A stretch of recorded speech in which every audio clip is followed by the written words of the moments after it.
When I hiked the Pacific Crest Trail in 2022, I used a phone app for navigation called Far Out.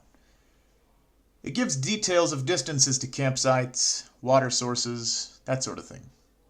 Well, one night while I was bored, I was scrolling through the many long-distance hikes the app had available, and one name stood out because of how funny it sounded: the Bibbulmun track. Although I had put the thought in the back of my mind, that would be the first time I would ever hear of the Australian Trail that I would end up hiking several years later in the summer of 2024. The Bibbulmun track traverses some 600 miles, or 1,000 kilometers through the Australian bush, about a quarter of which goes along the southern coast of the continent. Its iconic sigil is a depiction of the Woggle, a mythic serpent from the Aboriginal dreaming, believed to have created the rivers and valleys as it slithered across Australia. The Bibbulmun track itself passes through numerous old-growth forests, with trees that exist nowhere else in the world. It is a trail with all the upkeep and infrastructure of any popular trek, but of them all, it is one of the most overlooked. You see, the Bibbulmun track begins just outside of the city of Perth. Perth has been described as the most remote city in the world, and for good reason. With a population of just over 2 million people, you won't find another city even close to that size for about 1,200 miles in any direction. To add to the remoteness, that city represents about 80% of the total population of the state of Western Australia. If you could imagine a state the size of everything to the west of our Rocky Mountains, with a population equal to all Kansas, densely concentrated in one coastal city, you have some idea what this part of the world is like. Quite lonesome outside of the city. Not only lonesome, but about as far as you can get from the United States without being in the middle of the Indian Ocean. Because of this, while I was researching, I knew I would need to take a layover somewhere on my flight. It was only while messing around with possible flights that I got it into my head that I could also make a brief stop in the city-state of Singapore, see a whole country in a matter of days while on my way to my final destination. So that became the plan.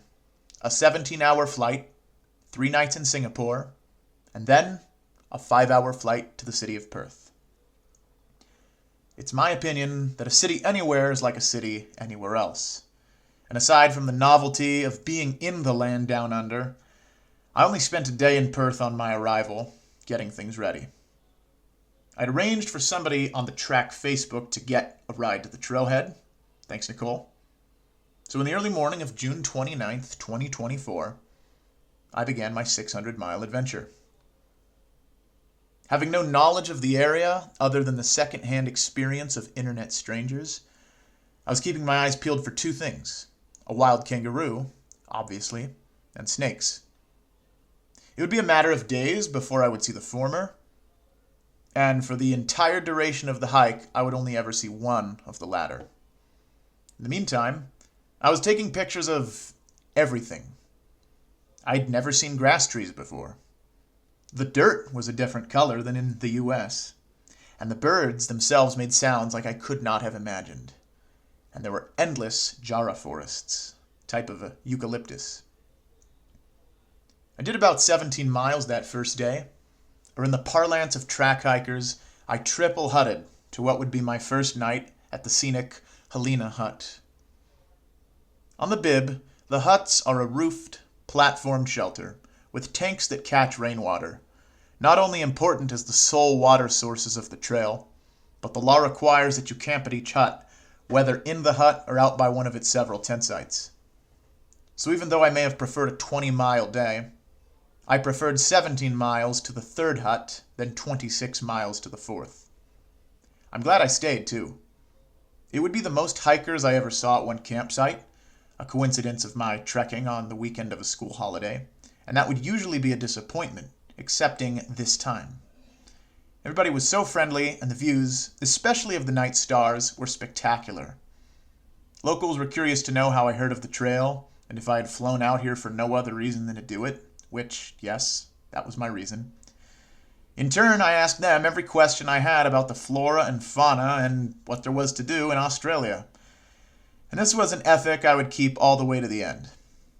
It was a good first day and night, but never one to be stopped by a good thing.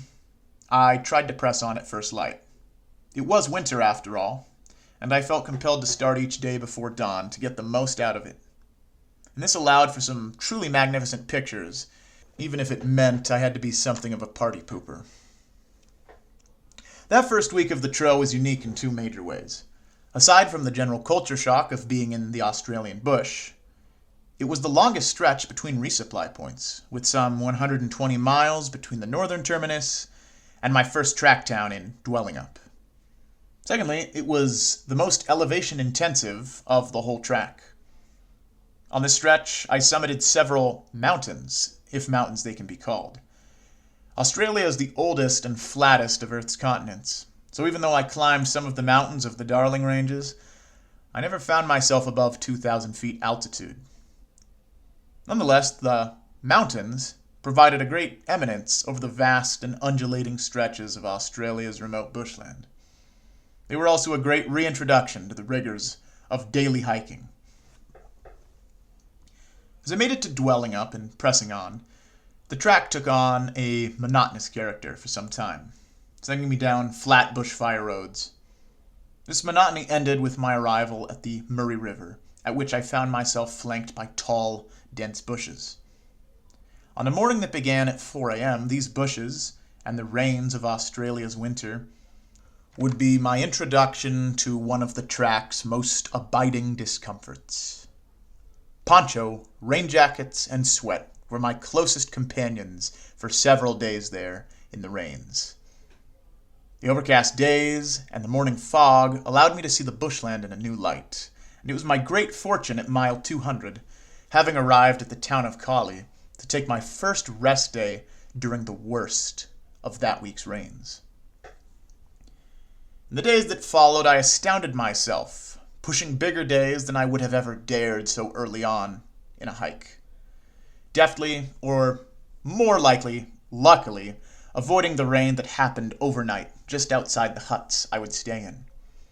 Less deftly, and almost certainly unluckily, I found myself pushing a 30-mile day with hopes of restaurant dining and a bed, only to find that not only were both unavailable, but that the town's campsite was closed. So my reward for the biggest day on the track was a can of fish and a park bathroom's awning for a shelter. But my darkest day behind me, it was only up from here. Uphill, that is. The stretch that awaited me now would have some of the most gratuitous ups and downs of the whole track. The first of these began through large tracts of grazing land, reminiscent to me of my own Auburn, California. It was just outside of these empty tracts of land that I had a remarkable and close encounter with a very large kangaroo that was not in the least bothered by me. And many stunning views of the valleys below followed. In a matter of days, I would see more kangaroos than I could imagine at the famous Donnelly River Village, where hundreds of wild kangaroos and emus hang around, not in the least bothered by the humans. After them were the stunning Kari forests, of which I knew nothing, but which I nonetheless admired because of the incredible canopies I could behold from below. Not much longer from there, I reached the halfway point. Some meandering through the canyon of a river, and I at last arrived at my second town for a rest day, Pemberton, but not without capturing the most stunning sunrise imaginable.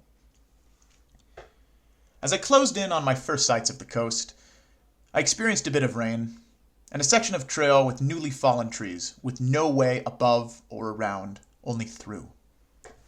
The scenery began to change also, with the bush forests giving way to vast, empty expanses of coastal swamp. The recent rains had left these stretches, in some places, submerged, and despite my well-intentioned, agile efforts, my feet would still get wet. I had also been cautioned that the tall grasses and narrow trails were choice locations for the snakes.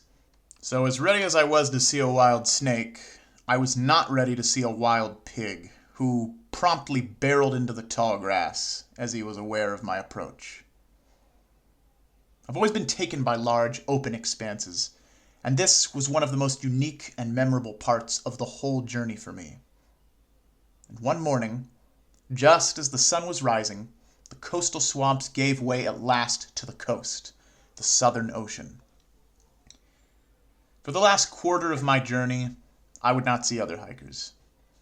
There were days in which I enjoyed an entire beach all to myself and could admire the rugged coastal heath in solitude. My sole reprieve from the coast was a small stretch of trail that went through a grove of tingle trees, a tree species like no other I have seen or will probably ever see again. It was among the tingle trees that I was also drenched in the most violent rainstorm to ever attack somebody 10 minutes out from their camp for the night. I survived, though. Knowing my Australia journey was drawing to a close, I spent some time in the towns of Walpole and Denmark, sharing my journey with the locals and learning all I could about their beautiful home. And it was during this coastal stretch that I had one of my most profound days of backpacking ever. The usual track campsite was closed, and the next hut was more than a hiker could manage in a day. So I picked a quiet corner overlooking the ocean, pitched my tent, the only time on the whole hike I would do so, and fell asleep beneath a sky of southern stars uncontaminated by light or clouds. And finally, after much beach walking, an unpleasantly large spider, and a sea kangaroo, my Australia journey came to an end in the town of Albany. 33 days. Per the custom of the Bibbulmun track, I rang the bell in the visitor center, consummating the end of my thru hike. I spent some time in Albany, then took a 6-hour bus trip back to Perth. But before I went home, I did something that I had wanted to do for even longer than I had known of the Bibbulmun track. I would spend a day on Rotnest Island and see the Quokkas. In one of the filthiest tourist traps of all Western Australia, and perhaps the whole world, I would behold what many have described as the happiest animal in the world. It is something I would absolutely do again. So, after filling my camera with Quokka selfies, my summer trip would at last come to an end. Thinking back on it, I do not think the Bibbulmun track was as spectacular as the PCT. It certainly was not as nostalgic for one who has grown up in and around the Sierra Nevada. I think at times it could even be described as monotonous. The Bibbulmun track, however, was most special in that I felt the thrill of exploring something totally unfamiliar and alien. And having no connection to the land I was in, I constantly enjoyed the childlike sense of wonderment all people should have at all times. It helped also that I was in a place so remote and seemingly disconnected from the world that the locals who did meet me welcomed me with all the friendliness a distant traveler could hope for. And in reflecting, I think the sensation of an explorer is the one I sought. I couldn't have picked a better way to spend my summer. Australia, thank you for sharing your home with me. There's only one fitting way to close out this video. Here's a bunch of quokkas.